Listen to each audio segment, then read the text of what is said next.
अस्सलाम वालेकुम, मेरा नाम डॉक्टर अली चट्टा है और मैं एक ENT सर्जन हूँ। आज की वीडियो में हम डिस्कस करेंगे कि कान के पर्दे फटने की क्या वजूहात, अलामात, एहतियाती तदाबीर और उसका इलाज कैसे मुमकिन है।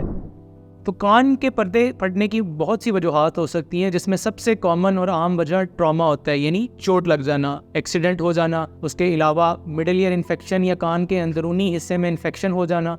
इसके अलावा बैरोट्रॉमा, यानी कि अगर आप हवाई जहाज़ में सफ़र कर रहे हैं तो एक्सटर्नल प्रेशर यानी बैरूनी प्रेशर चेंज होने की वजह से कान का पर्दा फट जाना, या फिर डाइविंग, यानी कि अगर आप अंडर वाटर डाइविंग करते हैं या स्विमिंग करते हैं तो वाटर प्रेशर की वजह से भी आपका कान का पर्दा फट सकता है। इसके अलावा लड़ाई झगड़ा या थप्पड़ लगने की वजह से भी कान का पर्दा फट सकता है। कान का पर्दा फटने के फौरी बाद आपके कान से खून आ सकता है, और इसके अलावा कान के अंदर रेशा पड़ जाने का खदशा होता है, और खून और रेशा मिक्स्ड सिक्रीशन या डिस्चार्ज आपके कान से आना शुरू हो जाता है।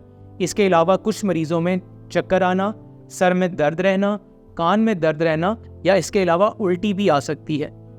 तो ये चंद अलामात हैं जो कान का पर्दा फटने के बाद आपको पेश आ सकती हैं। किसी भी ENT सर्जन को आप चेकअप कराने के बाद जो चंद एहतियाती तदाबीर हैं, उनमें कान को पानी से बचाना, कान के अंदर कॉटन बड या तीलियों के इस्तेमाल से ग्रेज करना, और अगर आप स्विमिंग करते हैं तो कान के अंदर वाटर प्लग रखना ताकि आपके कान के अंदरूनी हिस्से में पानी ना जाए।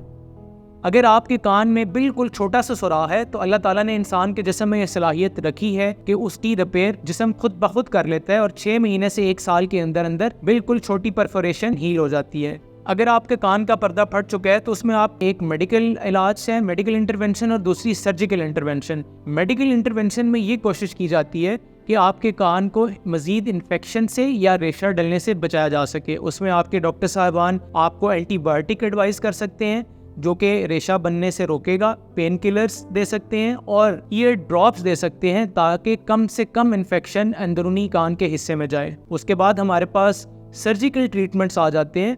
आम तौर पे जिन लोगों का 6 माह या 1 साल तक भी कान का पर्दा खुद ब खुद ठीक नहीं होता, और उन लोगों को अलामात जो हैं दिन ब दिन बिगड़ती जाती हैं, यानी कि सुनाई नहीं ठीक दे रहा, कान से खून आ रहा है, वक्तन फ़वक्तन रेशा आ रहा है, तो उन लोगों में रेशे को मुकम्मल तौर पे मेडिकल ट्रीटमेंट के बाद, कान का रेशा सुखाने के बाद उन लोगों को सर्जिकल ट्रीटमेंट की तरफ लेके जाया जाता है, जिसमें टेम्पैनोप्लास्टी की जाती है। टेम्पैनोप्लास्टी में हम आर्टिफिशियल ग्राफ्टिंग करते हैं। कान के पर्दे की सर्जिकल ट्रीटमेंट में हम उसी मरीज़ के जिस्म के किसी हिस्से से छोटा सा टुकड़ा लेते हैं और उसी टुकड़े को सुराख वाली जगह पे पेबंदकारी की जाती है ताकि सुराख वाला हिस्सा कवर किया जा सके और मज़ीद इन्फेक्शन से बचाया जा सके।